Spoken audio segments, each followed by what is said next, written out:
ദാ ഇദ്ദേഹമാണ് എന്നെ ലവ് ചെയ്യുന്ന വ്യക്തി. കാണാൻ ഡീസന്റ് ആണ്, നല്ല ജോലിയുണ്ട്, ഒരു ചീത്ത സ്വഭാവമില്ല, നല്ല ഫാമിലി ബാക്ക്ഗ്രൗണ്ട് ആണ്. പക്ഷെ അതുകൊണ്ടൊന്നും ഞാൻ ഇദ്ദേഹത്തെ കല്യാണം കഴിക്കാൻ പോകുന്നില്ല. ഞാൻ കല്യാണം കഴിക്കാൻ പോകുന്നത് ഈ ഹാൻസം ഹോട്ടി ക്യൂട്ട് ബോയിനെയാണ്.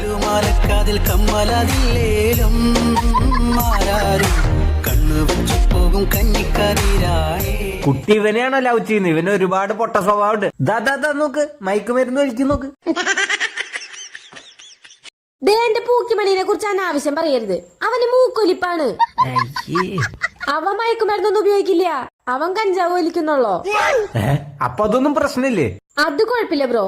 അവന്റെ എല്ലാ ദുശീലങ്ങളും മാറ്റി അവനെ നല്ലൊരു മനുഷ്യനാക്കി ഒരു ജോലി വാങ്ങിക്കൊടുത്ത് നല്ലൊരു പൊസിഷനിലെത്തിക്കണം. അതിലല്ലേ ഒരു ത്രില്ലുള്ളൂ. എന്നാലും ഇത് എന്ത് കണ്ടിട്ടാ? ശരി, ഞാനിപ്പോ എവിടെയാ നിക്കണേ? ഇവിടെ എന്റെ മുന്നില്. അല്ല, ബേബിയോട് ചോദിച്ചോക്കാം. ബേബി,